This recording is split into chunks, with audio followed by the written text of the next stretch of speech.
चांदपुर गांव में एक पुरानी आम का दरख्त था जो हर गर्मियों में मीठी रस भरे आम देता था।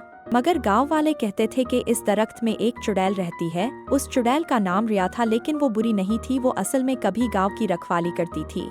बहुत सालों पहले जब गांव में सूखा और कहत आया था, रिया ने अपनी जादूगरी से एक चश्मा ढूंढा था जिससे गांव वालों को पानी मिलता रहा। उसने आम का ये दरख्त लगाया था और उस पर ऐसा जादू किया था कि ये हर साल मीठे आम देता था, चाहे कितनी भी गर्मी क्यों ना हो। वक्त बीतने के साथ गांव वाले रिया को भूल गए। उन्होंने उसकी मदद को याद करना छोड़ दिया और उसे सिर्फ एक चुड़ैल समझना शुरू कर दिया। आखिरकार उन्होंने उसे गांव से निकाल दिया। रिया को दुख तो बहुत हुआ, लेकिन उसने बदला नहीं लिया। गांव के छोटे बच्चे अक्सर रात को देखते कि एक चुड़ैल दरख्त की शाखों में बैठी होती है, लेकिन कोई बड़ा उनकी बात नहीं मानता था।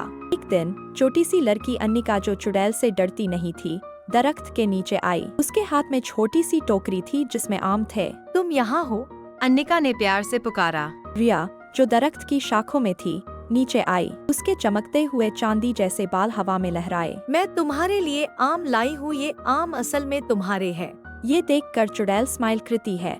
उस रात अन्निका और रिया एक साथ बैठी रही और रिया अपने असल रूप में आ गई, लेकिन अन्निका उससे नहीं डरी। कुछ वक्त बाद एक दिन बहुत बड़ा तूफान आया। गांव वाले डर गए क्योंकि तूफान सब कुछ तबाह करने वाला था। अन्निका ने हिम्मत से कहा, मुझे पता है कौन मदद कर सकता है। वो आम के दरख्त के पास भागी और रिया को पुकारा। रिया शाखों से नीचे आई। उसने हाथ उठाया और तूफान रुक गया। उसने हवा को आराम से मोड़ दिया और कुछ लम्हों में सब ठीक हो गया। उस दिन के बाद गांव वाले समझ गए कि चुड़ैल बुरी नहीं थी। रिया ने हमेशा उनकी हिफाजत की थी और अब अन्निका उसकी राजदार बन गई थी, जो गांव का ख्याल रखती थी, बिल्कुल रिया की तरह।